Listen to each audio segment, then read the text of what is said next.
Hi everybody, Steve List here, and I am the curator, manager, teacher here at Sylmar Agriculture. We are going to give you a virtual tour of our unit. What I want to show you here is we have a beautiful display of lavender. All three main varieties, English, French, and Spanish lavender are displayed here. I believe I have 2 varieties of each. And you look back into here, and this is our medicinal garden. Also, we have a beautiful mural that is painted by an ex-student, and it's depicting the history of Latino agriculture. Over here is our pollinator garden. We have the lipstick salvia for the hummingbirds. We have the blue basil for the bees. We have the milkweed for the monarch butterfly, as well as some lantana and some buddleia. So that being said, I'd like to give you guys the inside tour, and here we go.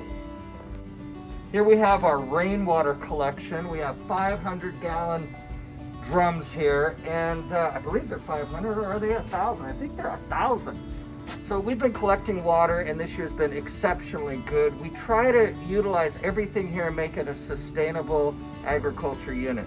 I use a lot of the rainwater on our baby plants, and anywhere else we possibly can, we try to utilize the water. So come on over here. Let's take a look at what we're doing in the greenhouse.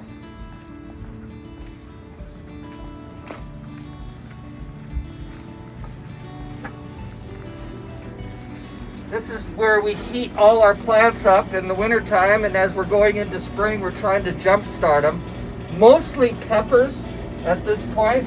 We have everything from the, what do we got here? We got a Hungarian wax, we got the habanero, we got the jalapenos, we got the ghost peppers. I believe I have 15 different varieties of peppers going on in here, and we still have a few tomatoes. We grow these and we donate them. We donate them to schools, we donate them to community gardens, low-income families, and pretty much anybody that asks. If anybody knows me, I never say no. Out here, we kind of back up. This is our planting zone. We line up the kids and the students and all these plants, and we'll alternate the students so we can get a lot more mass production. As you can see, I've been planting cayenne long peppers.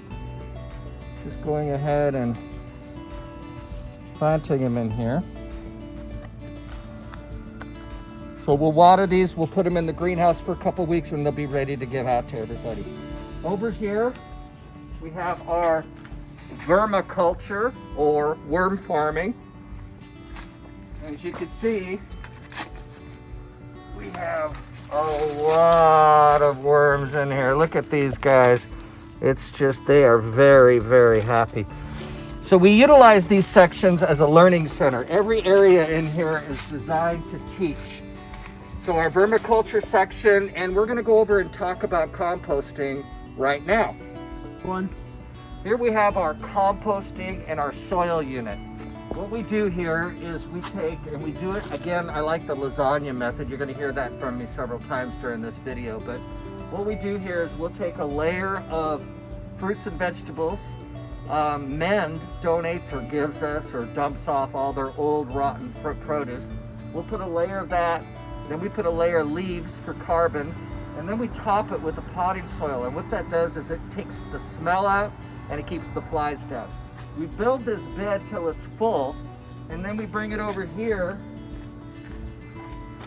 and we dump it into here and let that sit for about 3 months. And this is our final product. This is our organic compost, our living soil, and we'll take that and we'll mix it half and half with a high-end potting soil. This gives us our living soil for our organic gardening. Okay. Here we have our raised bed vegetable garden, and we're in transition right now. We're taking our winter vegetables and we're slowly harvesting, removing them, and we're getting ready to plant peppers, eggplant, maybe a little squash in here, but this whole area will mostly be peppers. I believe we have about 15 different varieties, so we're on our way to make a pretty darn good salsa garden. You can see we've been harvesting celery. Let's taste this. Oops, can't do that. Got celery, Swiss chard, I have a real good spinach. This is the arrowhead spinach that we really like. We've already harvested this about a half a dozen times. So you can see, you can cut your spinach off, it'll grow back, cut it, grow back. That's the great thing about winter vegetables. Our first try, these are our Brussels sprouts, and if the aphids don't get them, we might have some Brussels sprouts. Moving over here, we're getting rid of the rest of our lettuce crop. As it's bolting, we're digging it out and we're giving it to the chickens. You walk with me.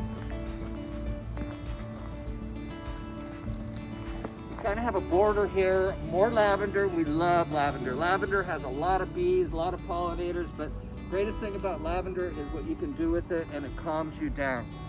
Our wine grapes, I got this idea from the Huntington Library. So we're doing different wine grapes on here to create trees out of these. Eventually this stalk will just be a stalk and we'll have a nice canopy on here. Over here we have our tomato garden. I have 15 different varieties times 2, so there's 30 45-gallon containers with tomatoes in here. All organic, and by probably mid-July we should have a lot of tomatoes. Hopefully we'll be able to do a tomato tasting. As we walk over here,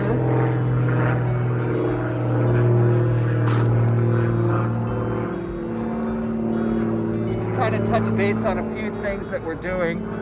Over in this area, I have persimmons, pomegranates, and jujubes.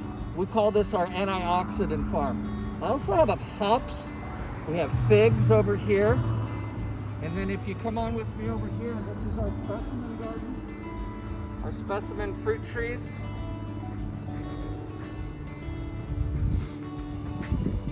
Anybody that didn't think they could grow cherries in the San Fernando Valley, I have 5 varieties of cherries here, and they're loaded, you can see. So that particular one is the Bada Bing. This is the Stella, Lapins, the Mini Lee, and the Royal Leaf. Along with that, throughout here, we have a lot of pluots, apriums, different plums, and in the back we have some cherimoya. We have some, oh gosh, what else do we have? I always forget. There's so much stuff around here. But that being said, just wanted to wish everybody a happy Earth Day.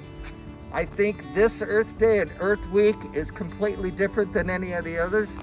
Mother Earth is getting its bath today and this week. I mean, the pollution rates are all down, and it's just kind of interesting how this is folding out to be actually pretty darn good for the environment. I hope you like this video, and we'll see you after this is all done. Thank you.